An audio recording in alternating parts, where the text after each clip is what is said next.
আসসালামু আলাইকুম everyone, welcome back to my channel. আশা করি সবাই ভালো আছে, সুস্থ আছেন। আমি আল্লাহর রহমতে ভালো আছি, সুস্থ আছি। তো আজকে যে ব্লগটা শেয়ার করছি সেটা হচ্ছে সাথীপুরা যেদিন চলে গিয়েছিল সেই দিনের ব্লগ। তো এখানে আমি সকাল সকাল এখানে রুটি বানিয়ে নিয়েছি। খাওয়া দাওয়ার পর্ব শেষ করে আমি দুপুরে রান্নার জন্য প্রস্তুতি নিয়েছি। এখানে গরুর মাংস দিয়ে বিরিয়ানি রান্না করব। তার জন্য গরুর মাংসটাকে প্রথমে কষিয়ে নিয়েছি। তো এমন সময়ে ওরা যাবে, ওরা আসলে বিকেলবেলা যাবে। দুপুরে রান্না হতে একটু লেটই হচ্ছিল, কারণ গ্যাস ছিল না। আর এত বড় হাঁড়ি তো ইন্ডাকশনে হয় না ভালোভাবে, তাই একটু সময় লাগছিল। তারপরেও আমি কোনো রকমে রান্নাটা করে নিয়েছি আর ওদেরকে তাড়াহুড়ো করে খাবার দিয়ে দিয়েছি। ওদেরকে বলছিলাম যে তোরা রাতে যা, কিন্তু ওরা বিকেলেই যাবে, যার কারণে একটু তাড়াহুড়া লেগে গিয়েছিল। তো ওরা গিয়েছে বিকেলেই। ওদেরকে বিদায় দেওয়ার পরে আর কিছু ভালো লাগছিল না, বাড়ি একদম ফাঁকা ফাঁকা হয়ে গিয়েছে। আসলে বাসায় মেহমান থাকলে, তারপরে ওরা তো কিছুদিন ছিল, চলে যাওয়ার পরে অনেক খারাপ লাগছিল। আমি সেদিন আর কোনো ভিডিও করিনি। রাতের বেলা ইকরার আপু গিয়েছিল একটু আমার ফুপু শাশুড়ির বাসায় একটা কাজে। যেদিন ওরা চলে যায় ওই দিন ও থাকতে পারেনি, ওখানে যেতে হয়েছিল ওকে, তো রাতে চলে আসছে। আবার আমার ফুপু শাশুড়িরা ইয়াতে গিয়েছিল কক্সবাজারে, সেখান থেকে আমার জন্য এই যে এই সুন্দর ব্রেসলেটটা নিয়ে আসছে, সাথে চকলেটটা দিয়েছে ইকরার জন্য। তো ব্রেসলেটটা আমার কাছে খুব ভালোই লেগেছে। ওই দিনের ব্লগ ওই পর্যন্তই ছিল। ইকরার বাবা একটু ছাদে গিয়েছিল, আসার পরে আমাদের বাসার ছাদে আবার বাড়িওয়ালা আখ লাগিয়েছে, সেখান থেকে আখ দিয়ে দিয়েছে খাওয়ার জন্য। এই পর্যন্তই সেদিনের ব্লগ ছিল। তারপরের দিন থেকে আবার ব্লগ শুরু করছি। সকাল সকাল আমি ভার্সিটি চলে আসছিলাম, যে অ্যাসাইনমেন্ট হয়ে গিয়েছে এটা জমা দিয়ে দিব। অ্যাসাইনমেন্ট জমা দেওয়ার পর আবার বাসায় চলে আসছি। আজকে অনেক রকমের শুটকি রান্না করব। বাসায় কয়েক রকমের শুটকি আছে। এই শুটকি রান্না করার সময় আমার সাথী আপুর কথা অনেক মনে পড়ছিল।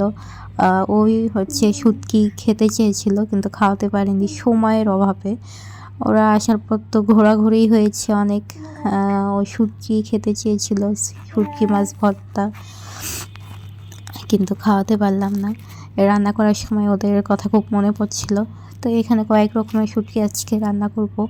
এই যে টাকি মাছের শুটকি দিয়ে ফুলকপি দিয়ে ঝোল রান্না করব, আর চিংড়ি মাছের শুটকি দিয়ে পালং শাক রান্না করব। পাশে ভাতও বসিয়ে দিয়েছি। আপাতত এই দুইটাই রান্না করব। তারপর রাতে আবার কাচকি মাছে শুটকি দিয়ে একটু ভাজি মতো করব, বেগুন দিয়ে আলু দিয়ে। এটা আমাদের খুব পছন্দের খাবার। এই যে পালং শাক দিয়ে চিংড়ি শুটকি রান্না হয়ে গেছে, এটাও অনেক মজা হয়। আমি রান্না করেছি বলে নয়, রান্না আসলে মজা হয়েছিল, সেদিন সবাই খেয়ে প্রশংসা করেছে। ওগুলো দিয়ে দুপুরে খাওয়া দাওয়া করে আবার সন্ধ্যার পরে এখানে কাচকি মাছ দিয়ে আলু দিয়ে বেগুন দিয়ে রান্না করছি, এটাও অনেক অনেক বেশি মজা হয়েছিল। তারপর রাতের বেলা থেকে ভিডিওটা নিচ্ছি। আমার শ্বশুর আব্বা শুনলো আমার থেকে যে তুমি কি হাঁস খাও নাকি, 300 ফিটে গিয়েছিলে হাঁস খাওয়ার জন্য, আমাকে বললেই তো আমি বাসায় হাঁস নিয়ে আসতাম, এই কথা বলছিল। তারপর দেখি রাতে আবার যে হাঁস নিয়ে আসছে, কোয়েল পাখি নিয়ে আসছে। বাসায় থাকলে তো আম্মু এগুলো পরিষ্কার করতো। আমি বলছিলাম যে যদি ভালোভাবে পরিষ্কার করে তাহলে নিয়ে আসবে, না যদি ভালোভাবে পরিষ্কার না করতে পারে তাহলে নিয়ে আসার দরকার নেই। এই যে শুধুমাত্র ড্রেসিং করে ওরা দিয়ে দিয়েছে, এগুলো তো আবার নিজেদেরকে পরিষ্কার করতে হবে। তো হাঁস নিয়ে আসছে, তারপর কোয়েল পাখি নিয়ে আসছে, কলিজা নিয়ে আসছে গরুর, এগুলো এখন ভালোভাবে রাখতে হবে। তো এইরকম কাজের সময় আমার হচ্ছে হাত একটু কেটে গিয়েছিল, পেঁয়াজ কাটতে গিয়ে অনেকটাই কেটে গিয়েছে, ভালো পরিমাণে রক্ত পড়েছে, যার কারণে ওগুলো কাজে আমি হেল্প করতে পারছি না। আমি এখানে কলিজাগুলা মানে বড় বড় কলিজা, তো এই যে বড় হাঁড়িতে পানিতে আমি প্রথমে একটু সিদ্ধ করে নিচ্ছি, ময়লা পানিগুলো ছেঁকে ফেলে দিব, তারপর ফ্রিজে রেখে দিব। আমার শ্বশুর আবার উপরে যে ওই যে পাতলা প্লাস্টিকের মতো অংশটা থাকে সেটা তুলে তুলে ফেলে দিচ্ছে। এই রকম করেই ফ্রিজে রেখে দেবো, যেদিন রান্না করবো ওই দিন বের করে ছোট ছোট করে কেটে আবার সিদ্ধ করতে হবে। এর মধ্যে কিন্তু অনেক ময়লা থাকে, ভালোভাবে সিদ্ধ না করলে খাওয়া যাবে না, এগুলো স্বাস্থ্যের জন্য ক্ষতিকর।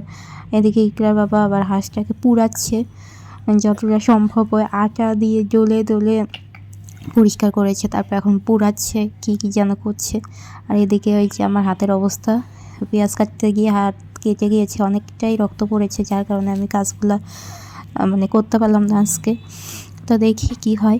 তো এই হচ্ছে আজকের ব্লগ ছিল। আল্লাহ হাফেজ।